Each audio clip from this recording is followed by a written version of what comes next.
Hey, what's up everyone? Welcome to Days of Our Lives, latest updates, * the night after. Peter walked away from Kristen feels endless, stretching over Salem like a punishment neither of them knows how to escape. Peter barely sleeps. Every time he closes his eyes, he sees his sister's face hurt, confused, accusing and Kristen standing across from him, insisting she never meant for any of it to happen. He keeps telling himself that walking away was the right thing, that protecting his sister matters more than protecting his heart. But the truth is uglier. Walking away didn't bring peace, it brought silence, and silence is where doubt grows. By morning, Peter is exhausted but restless. He visits his sister, hoping to reassure himself that she's safe, that at least this much is under control. She tries to be strong for him, but he notices the hesitation in her voice. The way she avoids eye contact when Kristen's name comes up indirectly. When he asks if she's sure about what she believes happened, she insists she is, but the insistence feels rehearsed, as if she's trying to convince herself as much as him. Peter doesn't push. He's afraid of what he might uncover if he does. Across town, Kristen is fighting her own battle. She knows Salem well enough to understand that once a story takes hold, it becomes almost impossible to rewrite. People don't want the truth, they want confirmation of what they already believe. And when it comes to her, belief is never kind. Still, she refuses to accept that this is how things end. Not with Peter, not with his sister's pain hanging between them like a verdict already passed.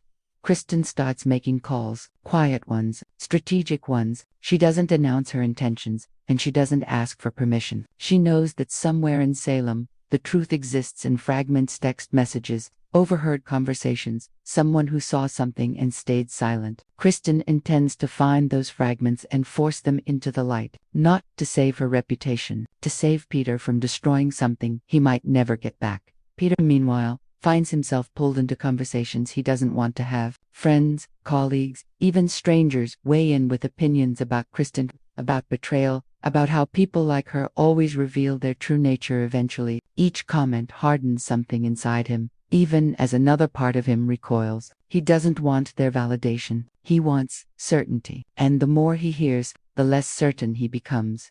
The tension reaches a breaking point when Peter overhears something he wasn't meant to. Two people talking quietly, assuming he's out of earshot, speculating about the situation. One of them mentions that the information Kristen is accused of leaking had circulated before Kristen ever had access to it. The words hit Peter like a shock to the system. He confronts them immediately, demanding to know what they mean. They backtrack, nervous, insisting it was probably nothing, just rumors. But rumors don't come from nowhere. That seed of doubt grows fast. Peter returns to his apartment and stares at his phone for a long time, hovering over Kristen's contact. Pride stops him from calling. Fear stops him from deleting the number. He tells himself he'll wait for proof, wait for something undeniable. But deep down, he knows he's already waiting for Kristen to be right. Kristen gets her first real break that afternoon. A source confirms that someone else had access to Peter's sister's private information before Kristen was ever involved. The name is familiar, too familiar. Kristen's stomach tightens as she realizes what this could mean. Exposing the truth won't just clear her name, will shatter someone else's carefully constructed image. And that person will not go quietly. Kristen debates whether to take this information to Peter immediately. Part of her wants to march straight to him and demand that he listen. Another part knows that if she goes to him without solid proof,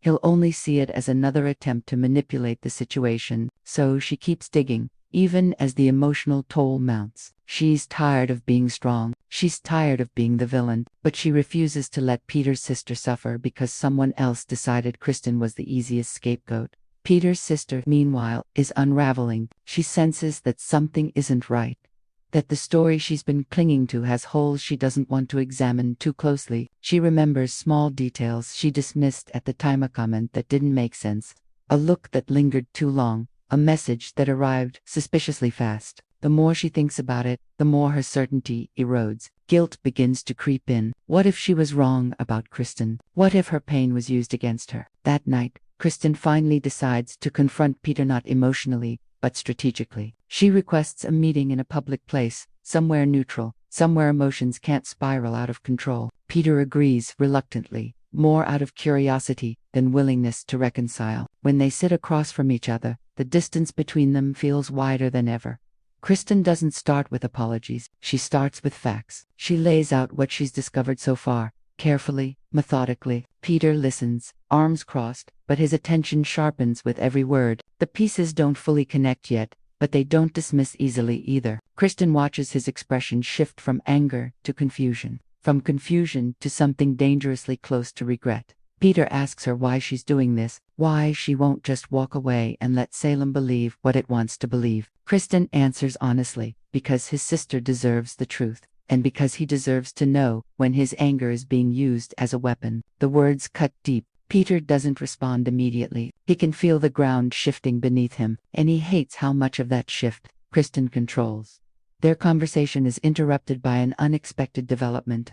A message that suggests someone is actively trying to stop the truth from coming out. The stakes rise instantly. This is no longer just about reputation or forgiveness. It's about control, fear, and the lengths someone is willing to go to protect themselves. As they part ways, Peter realizes something unsettling. He's no longer sure Kristen is the enemy, and that realization is more terrifying than his anger ever was. Salem settles into uneasy darkness once more. The calm before a storm, fueled by secrets that refuse to stay buried. Forgiveness still feels far away, but so does certainty. And in Salem, uncertainty is where the most dangerous stories begin.